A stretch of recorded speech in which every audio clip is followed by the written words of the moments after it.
Hello students, I am your social science teacher Nirmala Agrawal.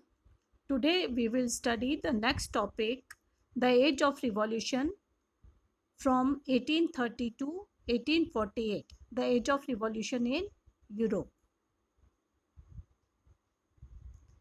As conservative regimes tried to consolidate their power, liberalism and nationalism came to be increasingly associated with revolution in many regions of Europe. It means we know that previously there was a rule of monarch, but people wanted nation states. And as there were many regions in Europe, such as the Italy, German, and provinces of Ottoman Empire, Ireland, and Poland, here people started the movement to get the nations or to form the nations and get rid of the rule of the monarchs.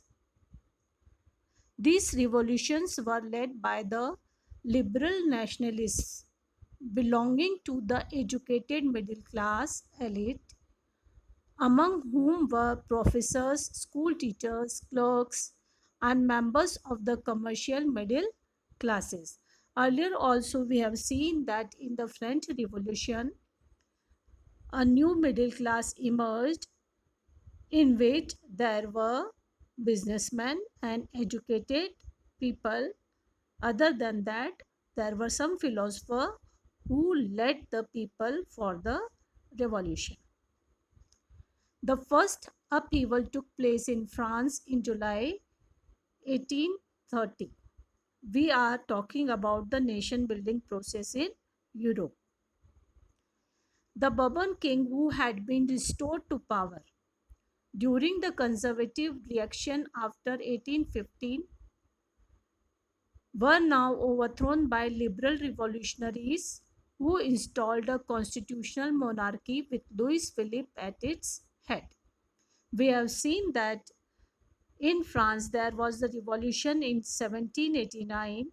In 1791 they formed the constitution, and then there was the democratic republic. Constitutional monarchy was there. After that there was the directory rule, and after that in 1804 there came Napoleon. Napoleon got defeated in 1815, and after that the rule of the Napoleon was thrown away, and Louis Philippe of Bourbon dynasty was made the head of the state. When the France sneezes, Metternich once remarked, the rest of the Europe catches cold. Metternich was the Austrian diplomat. Here is the picture of Louis Philippe and Metternich. The July Revolution sparked an uprising in Brussels, which led to Belgium breaking away from the United Kingdom of the Netherlands. Netherlands and Brussels was the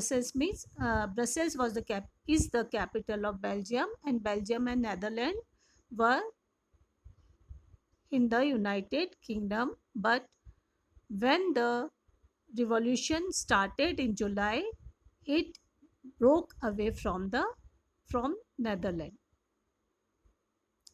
An event that mobilized nationalist feelings among the educated elite across Europe was the Greek War of Independence. Now first we will study about the Greek War of Independence, which was under the Ottoman Empire. Now this is the picture of war. Greece has been the part of Ottoman Empire since the 15th century. Now here we can see the picture after the Greece became independent. The growth of revolutionary nationalism in Europe sparked off a struggle for independence amongst the Greeks, which began in 1821. The War of Independence of Greece began in 1821. Nationalists in Greece got support from other Greeks living in exile and also from many West Europeans who had sympathies for ancient Greek culture. Now, some Greeks who were not living in the state, they supported the nationalists who were fighting for the freedom of Greece. Poets and artists lauded Greece as the cradle of European civilization. It is told that Greece was and is the cradle of European civilization and mobilized public opinion to support its struggle against a Muslim empire.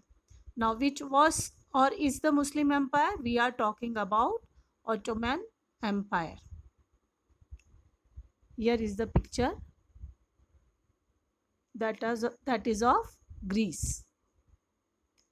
The English poet Lord Byron organized funds and later went to fight in the war, where he died of fever in 1824.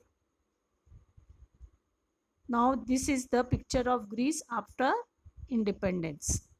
Finally, the Treaty of Constantinople of 1832 recognized Greece as an independent nation. It means Greece became independent in 1832 after the Treaty of Constantinople. That you have to remember for 1 mark. Thank you. Have a nice day.